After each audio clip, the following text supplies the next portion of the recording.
It is the late 20th century.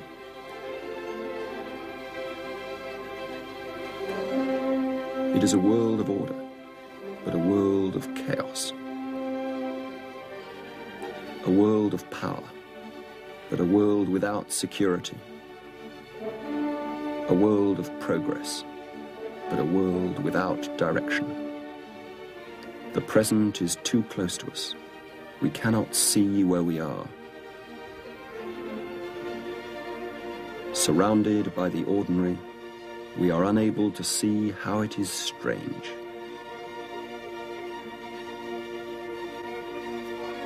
Our encyclopedias tell us the size of the universe, the origin of life, and the structure of the brain. We believe these stories to be true, but others have seen a different world, not merely of different values, but a different world altogether. Trapped in our way of seeing, it's not easy to uncover these other worlds. But on our journey to glimpse them, we may catch sight of our own.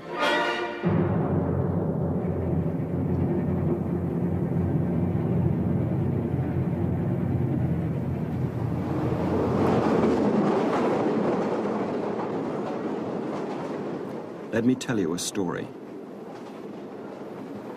We're all prisoners in a cave.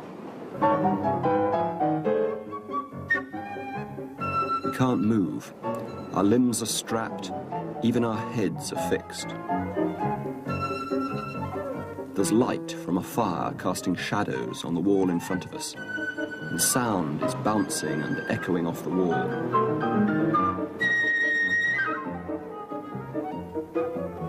And this is the only reality we've ever known. It's as if we're looking at a kind of screen, and we think it is the world. Then, unexpectedly, one of us breaks free and stumbles out of the cave into the sunlight.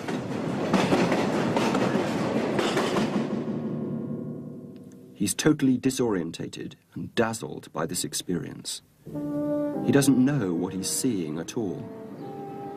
It takes him a long time to learn to see things as they really are.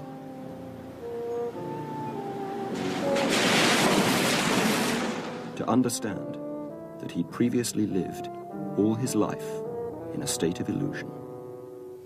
That's a curious story. It was first told about 24 centuries ago in Athens. It's one of the founding texts of Western culture. It's the story of how someone traveled from illusion to reality. He somehow discovered the real truth of things. And it's by Plato. Whether we like it or not, this ancient story is part of all of us. It's part of the way we think. The modern world is Plato's legacy in the sense that without his concentration on mathematics as the path to reality, we wouldn't have had modern science, and therefore we wouldn't have had modern technology.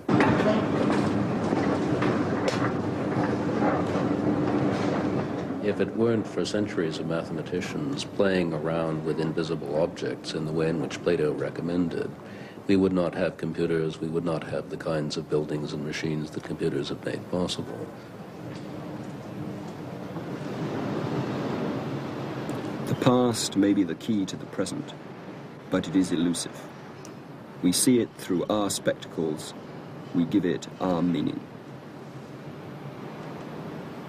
As we look out from the present, we must move away from this world, on a journey into another.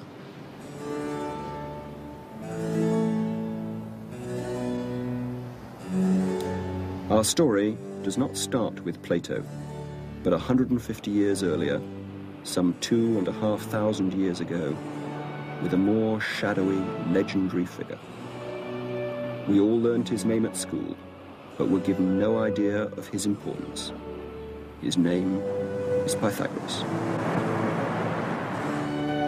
Exiled Romanian Shapti Unguru, professor of the history of mathematics at Tel Aviv University, revisits Crotone, a town in southern Italy once a major city in Greater Greece.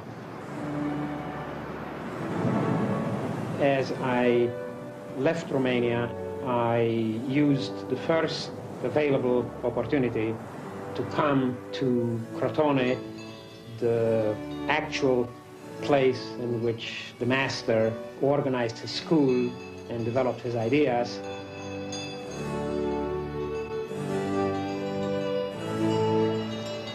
It was here that Pythagoras came up with one of the most incredible and absurd, and yet one of the most powerful and fruitful ideas, without which Western thought, the way we know it, is inconceivable.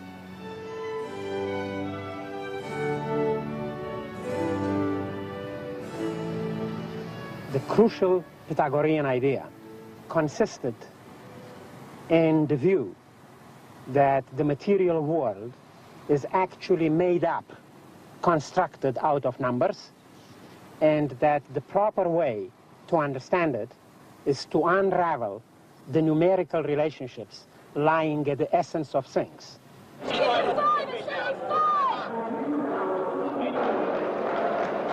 In an age of computers and checkout tills, accountants and commodity brokers, to say that all is number is a very different thing than it was for Pythagoras. For us, numbers are mundane, prosaic, matter of fact. They're tools that help us deal with things, instruments that help us measure and count and manipulate the world around us. For Pythagoras, numbers had almost magic powers, for they held the secret of the universe. They were no less than the very essence of the world. And it is because we are Pythagoras' children, steeped into his ways of thinking, that it is quite impossible to conceive ourselves in a world for which the Pythagorean patterns of explanation are unavailable to us.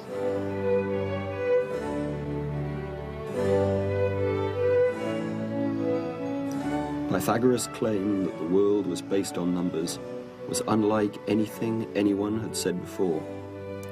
There had, of course, been religious myths before the Greeks, but no one had tried to give an explanation, a theory of the world.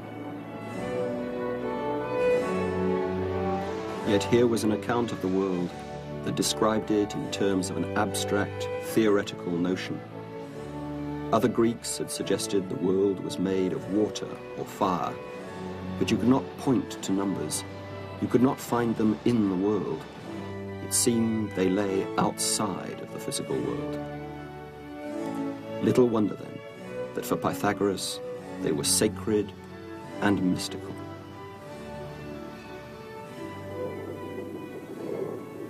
Pythagoras was born on the Greek island of Samos, off the coast of Turkey, at the time of the tyrant Polycrates, and is said to have travelled to Egypt before settling in Italy, where he established his own community in Crotone, where, it is claimed, for a time he ruled the city. His world was, of course, very different from ours. It was a primitive society, lacking technical prowess. But it is not the material differences that separate us from him, but the way we think. According to an ancient legend, one day Pythagoras was passing a blacksmith's, and it occurred to him that the notes made by the hammers against the anvil seemed to vary with the size of the hammer. On returning home, he is said to have tried this out, comparing the notes from different lengths of string, and concluded that if musical notes were numerical, perhaps the world was also.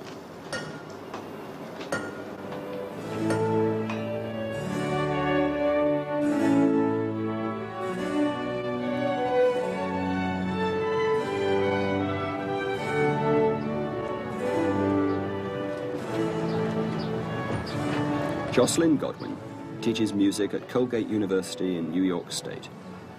He believes that Pythagoras' discovery not only led Pythagoras to the conclusion that the world was number, but has provided us with the basis of all music.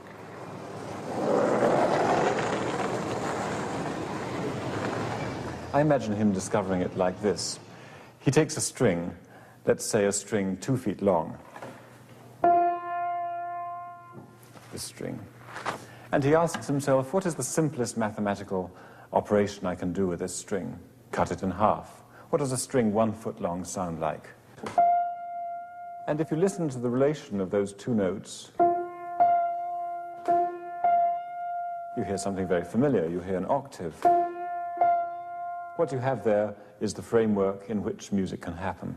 So how does it happen? We imagine Pythagoras taking the next step.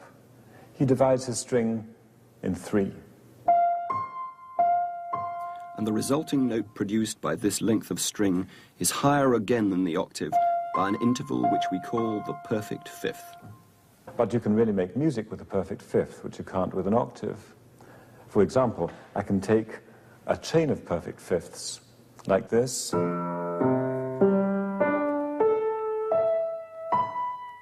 I take those 7 fifths and I pack them together within a single octave, and what do I get? The scale that we know, the white notes of the keyboard, are derived from that very simple mathematical operation of dividing a string into 3. So Pythagoras found that out of the fifths are made the scale, the basis of all melody. I heard a goose pimples ran up my skin. I said, hi, how you doing? And how have you been? She said, I'm doing fine. I hope you're doing the same. Do you know who I am? Yeah, I remember your name. The music we play is Pythagorean because it's based on the scale as far as its melody is concerned. It's based on the chords that come from those simple numbers as far as its harmony is concerned. And its rhythm, in most cases, doesn't go beyond the number 4.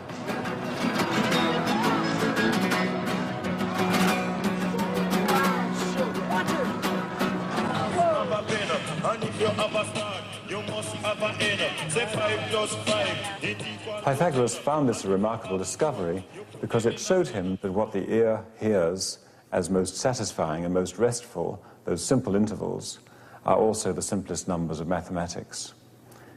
To him, this seemed a revelation that there's something underlying the universe which is attainable by us, both through music and through mathematics.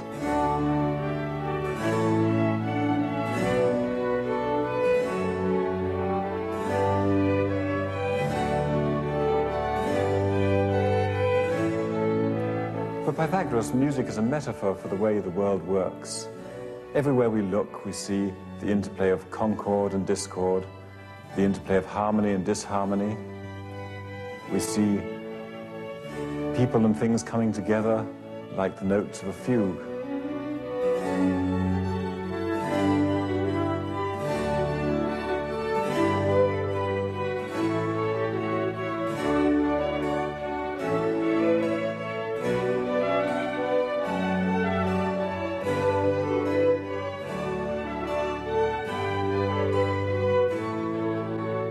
Two and a half thousand years after Pythagoras formed his own academy in Crotone, his name is still taught in the local school, as it is in schools throughout the world.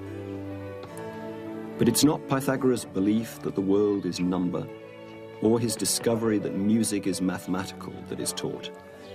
Rather, his name is associated with geometry and a theorem about triangles. If mathematics is at the root of music, we can imagine Pythagoras wondering whether it was at the root of everything.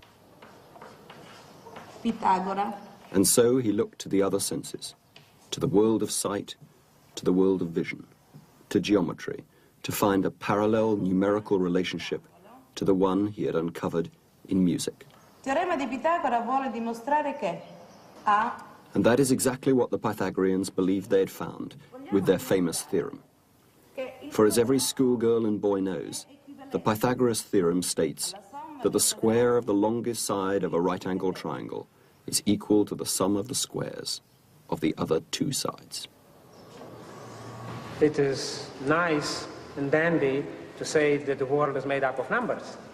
It is an entirely different matter to show what that means. To show what that means is to prove the underlying numerical relationships that are responsible for the phenomena. For us, proofs are something we learn at school. But for the Pythagoreans, they were a radical new discovery. Not only had they demonstrated that the world was based on number, but through proof, they believed they'd discovered the key to the hidden secret world that governed the universe. Proof was precisely the means that gave one access to the underlying reality, to the substance that made up the cosmos.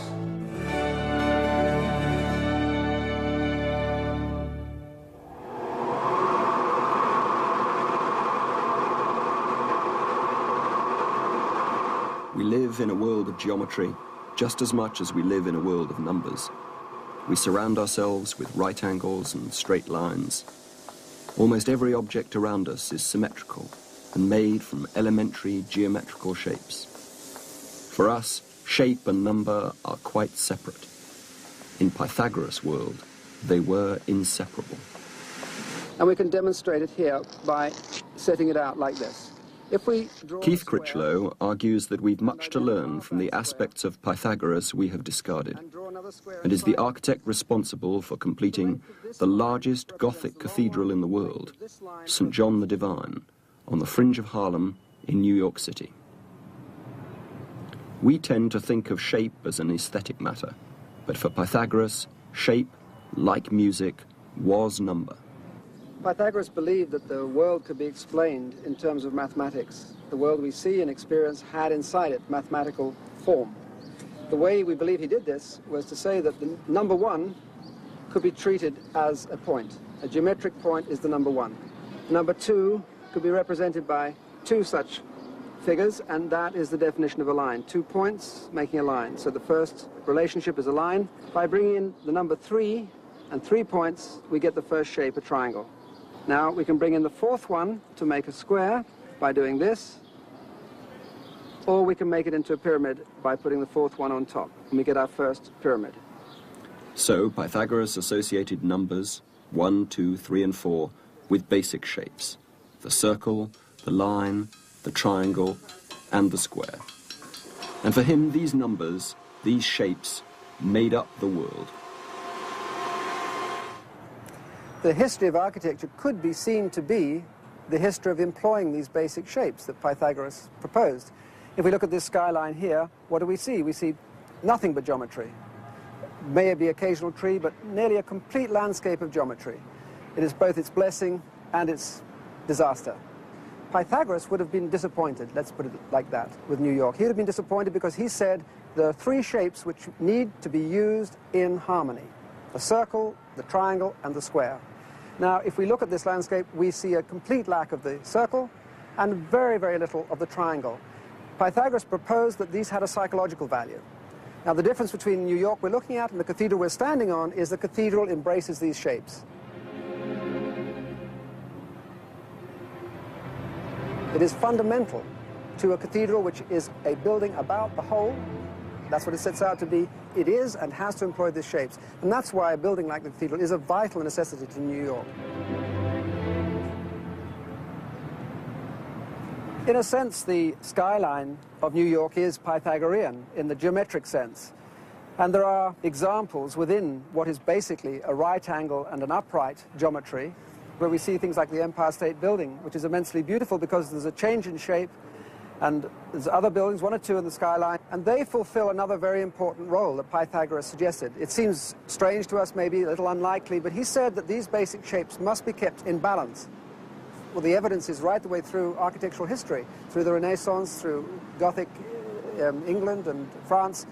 They always employed these basic shapes in combination, and they were healthy at that point. So one could suggest there is the implication of being unhealthy if you only use one shape and you do not harmonize with the other shapes. So another reason why the cathedral here and the dome on the cathedral and what the cathedral will finally be will be an immensely important addition to the whole body, the geometric body of New York.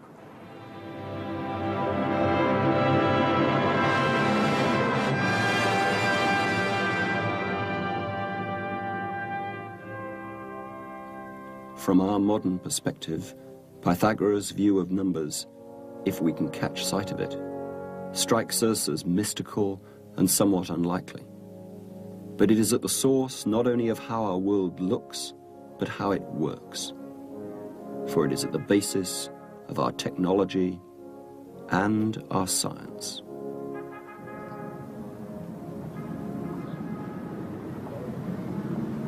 According to Dr. Atkins, a physical chemist working at Oxford, there's no doubt of our debt to Pythagoras.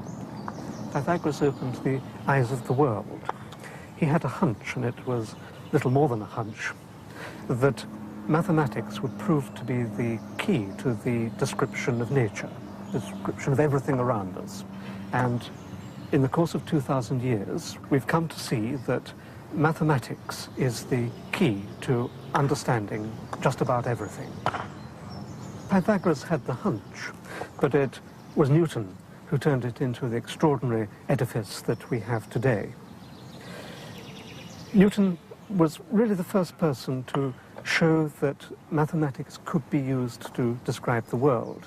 He invented the mathematics that he needed as he went along. Well, I would almost take the view that he discovered it. The mathematics was around, and he prized it out of the universe. Take this game of croquet, for example. It might not look like mathematics, but you can describe its motion using mathematics. The speed of the ball, its position, the direction in which it's traveling, and its mass, the impact of the mallet on the ball. All these things can be summarized once and for all in a single, very simple mathematical expression. Essentially that the force is equal to the mass times the acceleration. The history of science has been the development of laws that have uncovered the numerical relationships between things, which Pythagoras had only guessed existed. Mathematics is a kind of very concise picture of the landscape.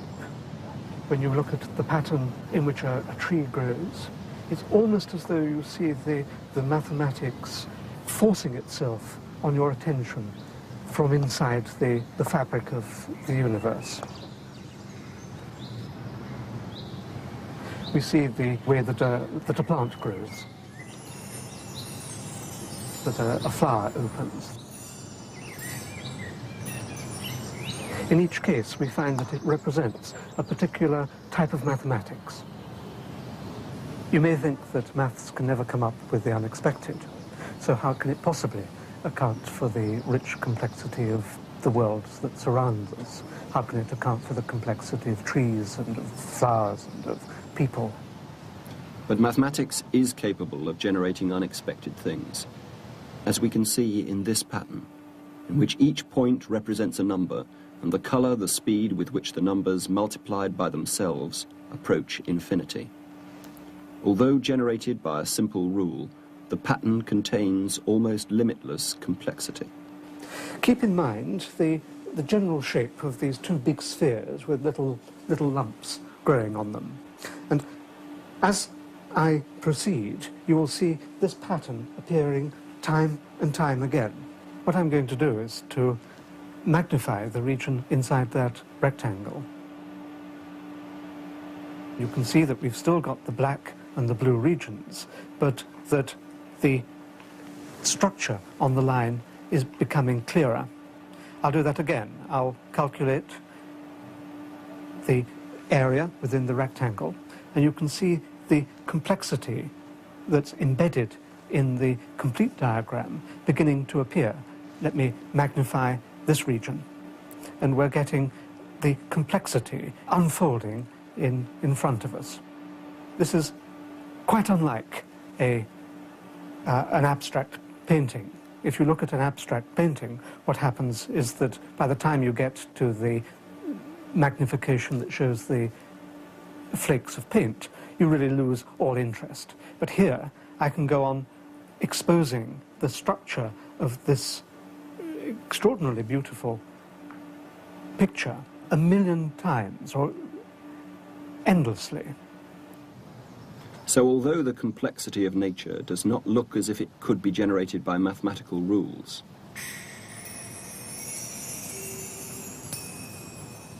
patterns like this show that simple numerical relationships, repeated endlessly, can produce quite unexpected results.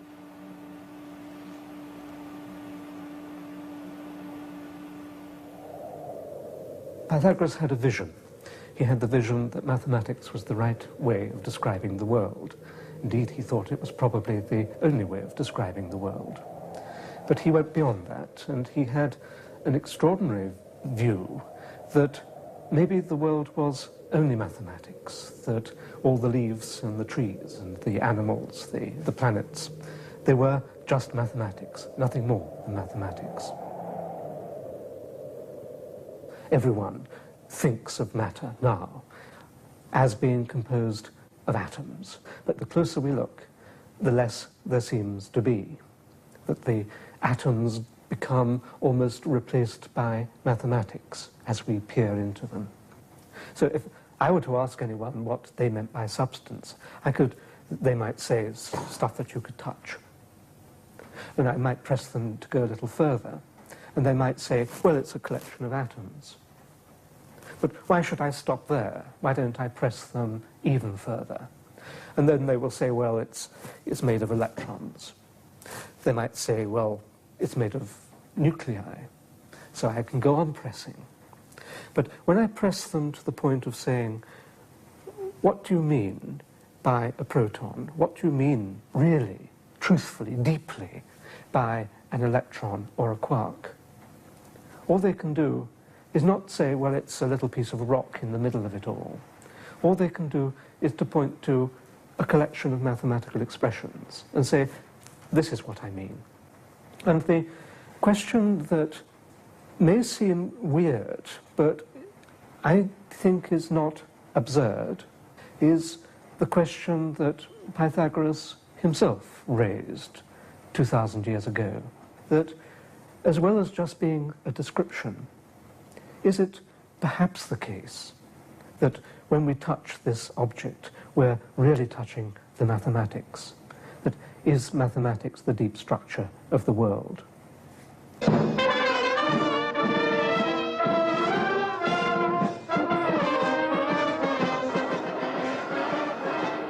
For Pythagoras, mathematics uncovered the divine order of the world, and today in Crotone, a Christian procession celebrates a similar belief in a divine order to the world. But it was Plato who extended Pythagoras' world of numbers to politics and religion.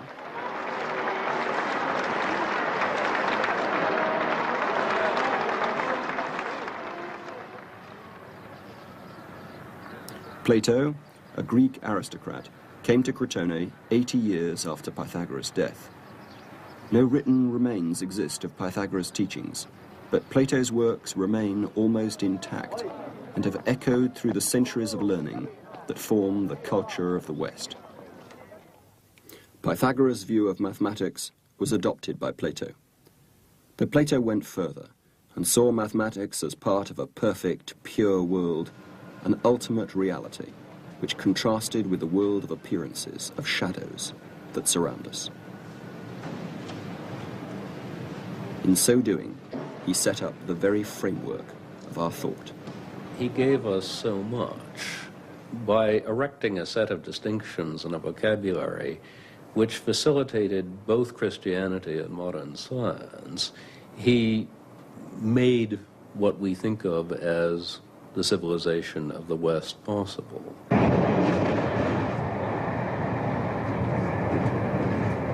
Composer Malcolm Williamson is master of the Queen's music and is currently writing a ballet based on Plato's famous analogy of the cave.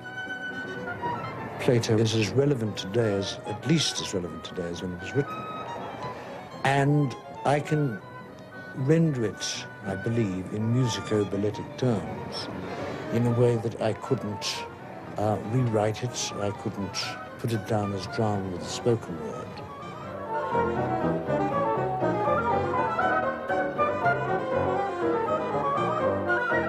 For Plato, we live in a cave of shadows.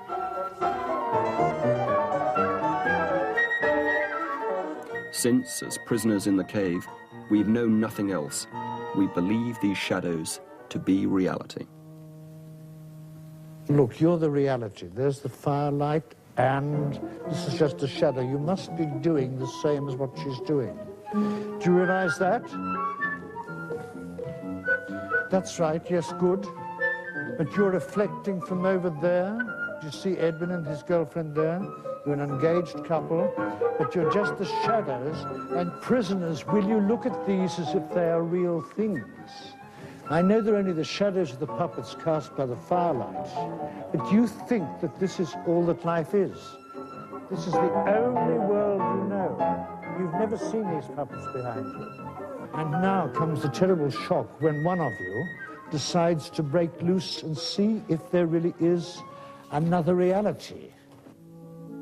This perfectly ordinary man, one of many prisoners, first of all thinks that the shadows are reality, an ultimate reality. Then he moves up to seeing that the puppets are real and the shadows are only from the puppets.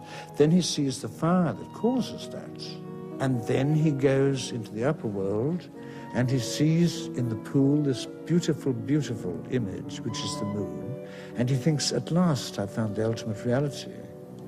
But then his experience with water shows him that it's a reflection, yet another illusion, and he moves from that to looking at the moon itself, which he thinks is the ultimate.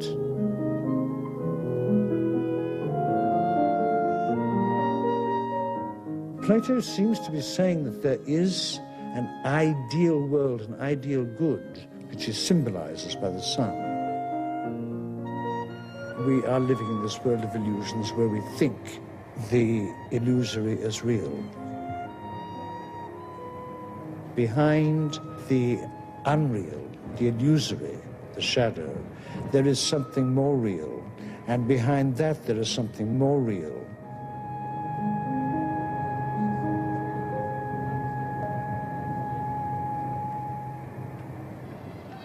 So for Plato, behind every appearance, behind every shadow, was an ideal form.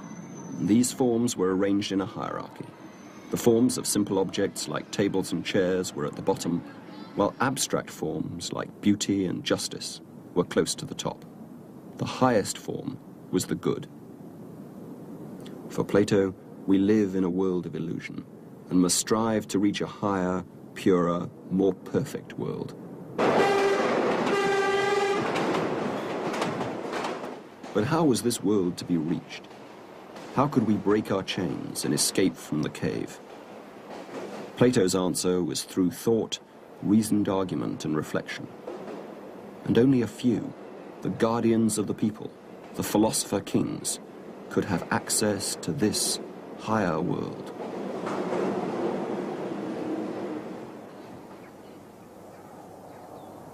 Plato's story about the world has not only greatly influenced Christianity, but it has provided us with the very way we think of religion. Something to aspire to, something beyond, something pure and good and not material. The whole way we see Christianity is coloured by Plato's vision of the world.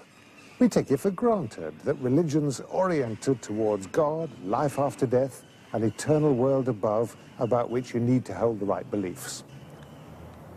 For the monks who lived in this place, the fusion of Christianity and Platonism had become complete. The Bible's earth and heaven had been amalgamated with Plato's world of sense and world of ideal forms.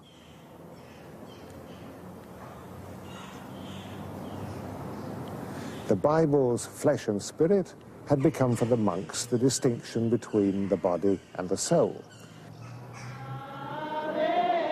For Plato, the soul was part of the world of forms and the way we were able to have insight into the higher world.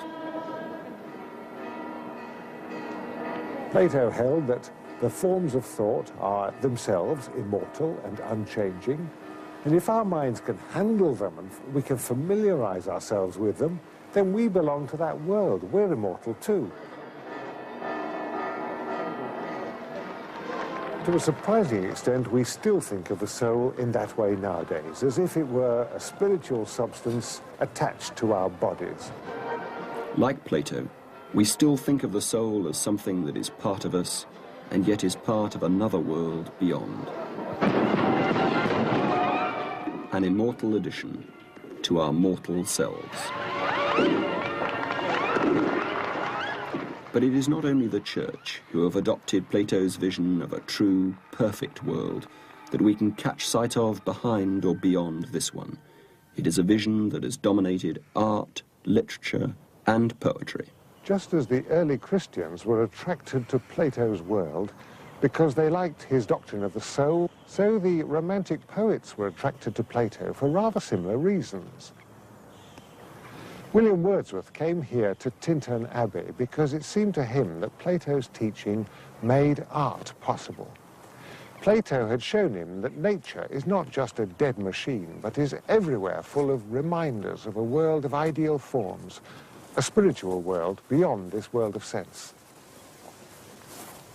So Wordsworth came to this place where history and eternity and nature all meet and are one, in order to get his own soul into harmony with the place. And then once he'd found that harmony, he could write poetry.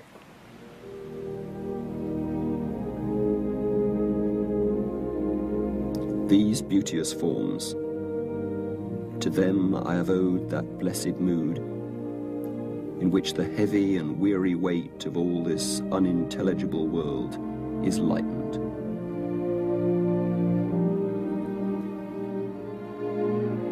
Until we are laid asleep in body and become a living soul. While with the power of harmony and the deep power of joy, we see into the life of things.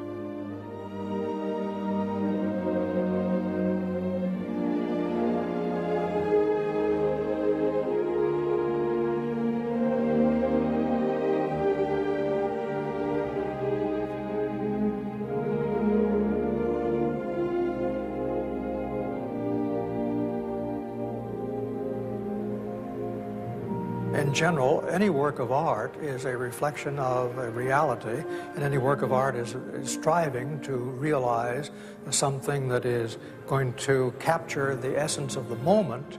So it's a matter of capturing something that's going to last out of something that is impermanent.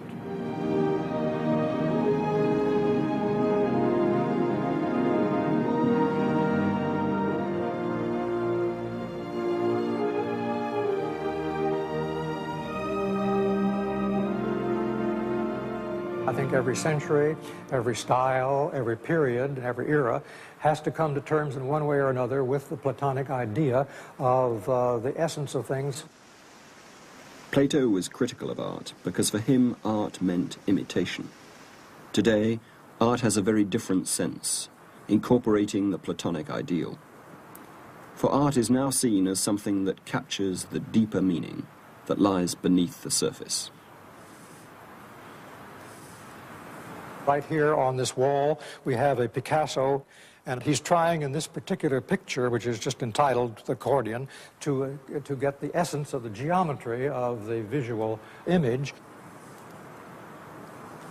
So he's capturing the geometrical contours, which are the essence of the accordion as he sees the object. Picasso's painting is influenced by the Platonic ideas because he's looking for the reality that underlies the fleeting essence of what we see and behold in our daily experience. I think that we all have to aspire to try to make some order out of our lives, some reasonable and find some abiding values amidst the constant change that we have about us. It's just a matter of getting away from the feeling that life is one damn thing after another to the place where we find that there are some things that are important and that we evolve and that we are hopefully moving in a direction where we can find some sanity amidst a chaotic world.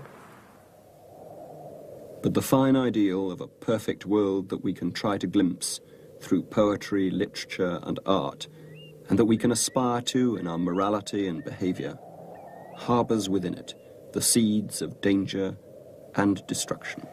Plato's crucial idea is that there's a single, knowable, ultimate truth of things out there, quite independent of us, but waiting to be discovered by us.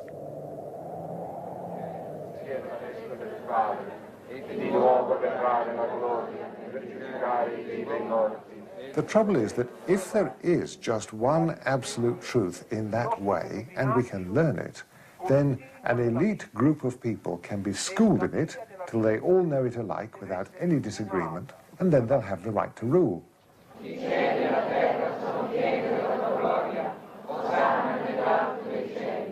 The elite who've got this knowledge are for Plato the philosopher kings, for the church it's the hierarchy and the monks. Either way, you're initiated into a power elite of people who must guard a deposit of sacred, divine, unalterable knowledge that's come down from the heavenly world. And for the sake of that knowledge, people are prepared to persecute.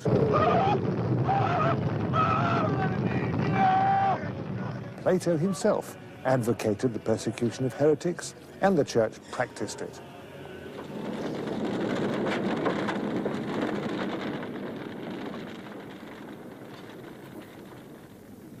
For the youthful Plato, the sentencing to death of the great thinker Socrates by the democracy of Athens for leading the youth of the city astray was a great shock.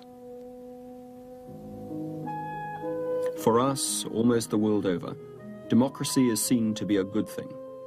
But for Plato, it was a dangerous, chaotic form of mob rule. Applying his idea of a true, perfect world to society, Plato argued that society should be run to ensure that the finest and purest goals were striven for, rather than to assuage the immediate demands of the mob. In the Republic, Plato's description of his perfect society, it was philosophers, the guardians of the people who were to rule. They alone could see the truth, could see what was right. Julius Tomin is a Czech philosopher who now lives in England. In politics, as with Christianity, Plato's vision of a true, abstract, perfect world is at one and the same time both a fine, laudable and desirable ideal and a dangerous threat. Tomin is a man who has lived through the paradox of Plato's ideas, who sees their strength and value and their danger. Standing in front of Marx's tomb, with Plato's Republic in hand, it seems to me as if here Plato's ghost has come alive. The inscription on the tomb, which says that for Marx the point is in changing the world, catches the very essence of Marxism.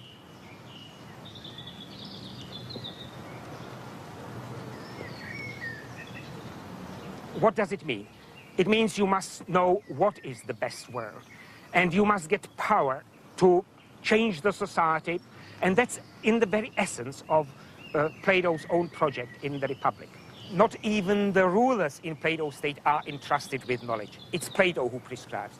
You have a perfect parallel in Marx. It's not actually the party members or even the Politburo of the Central Committee who are entrusted with knowing where to go and how to do it. It's all prescribed in Marx.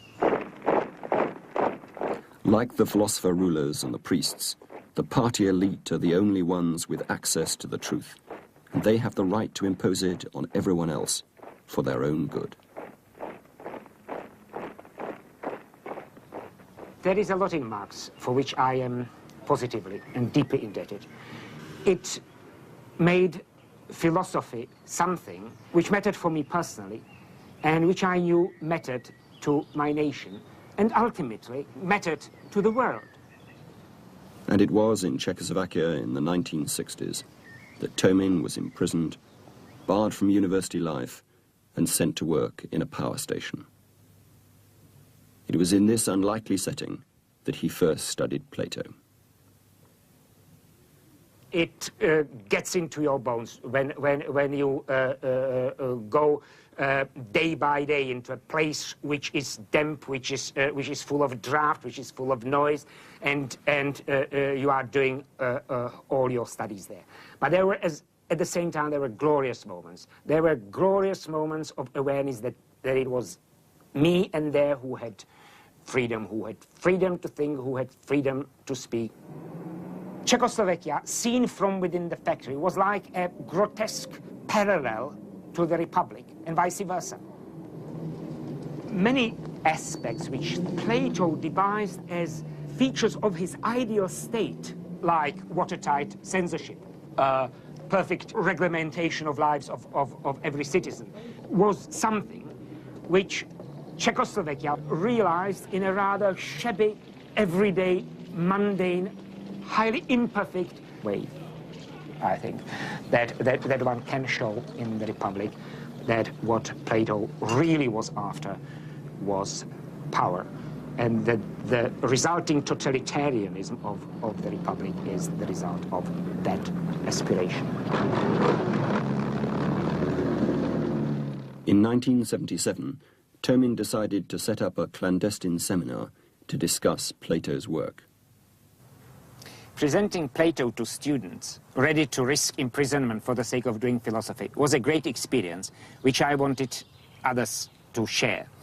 I invited philosophers from Oxford to join me, and they came. And each time they came, it was as if Oxford came right into the midst of Prague. And joining Prague and Oxford was an overpowering experience, and soon students from the official university started to join us, disregarding all dangers for their position there.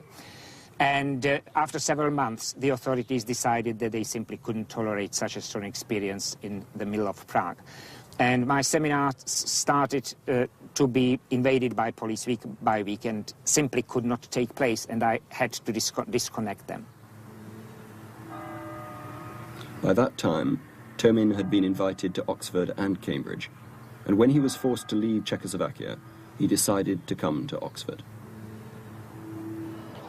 But just as the ideal of truth had led to Tomin's imprisonment in Czechoslovakia, so in Oxford, the same paradoxical Platonic legacy caught Tomin in its web. In many ways, it has been much more difficult for me here in Oxford than it was ever in Prague. The problem in the West is that everybody is taught and believes and accepts that he lives or she lives in a free society, that he is subjected to no propaganda. And so the constraints which are placed on one's thought are much more subtle. Just as the authorities in Czechoslovakia had opposed Tomin's views because they threatened their truth, so Tomin argues in the academic world of the West there was opposition for similar reasons. Although philosophers travelled to his seminars in Prague, once in Britain, Tomin believes his views were a threat to established positions and the prevailing truth. Within a year, no university department would give him a job. The goal is to acquire a place which you can acquire only if you write papers and if you write books. And the more papers, in all those papers and books, what is really important is referring to other people's papers and books. And in all this scholarly endeavor, the endeavor to understand Plato is completely lost. The academia here has the capacity, much greater capacity, to crush you if you stand in its way or if you stand against it. If you stand against the official academia here, it's an absolutely lonely fight.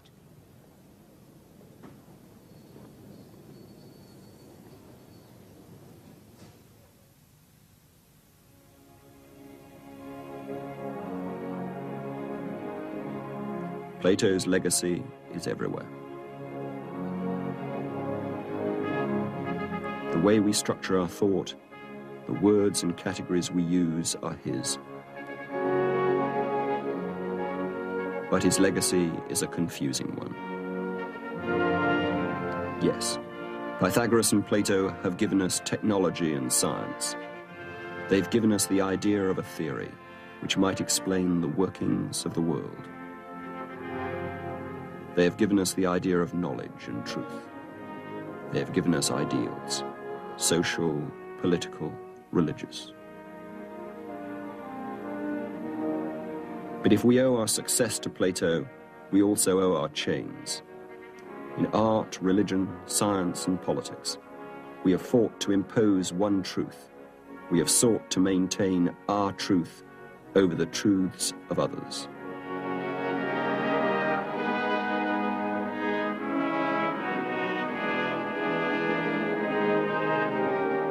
But maybe, after 2,500 years, the dominance of the Platonic world, the world of a single objective truth and an ultimate reality, is beginning to break down.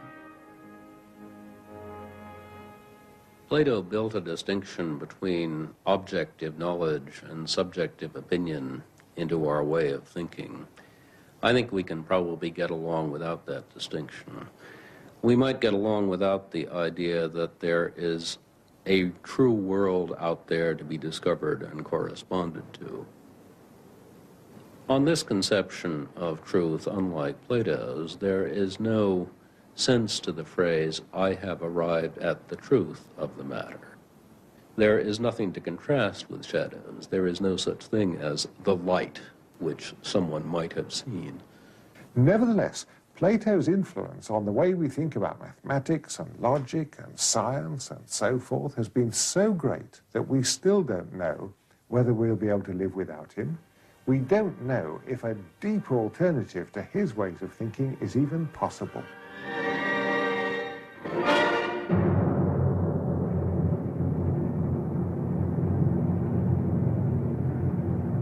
And so it is that we live in a world of order and a world of chaos, a world of progress and a world without direction.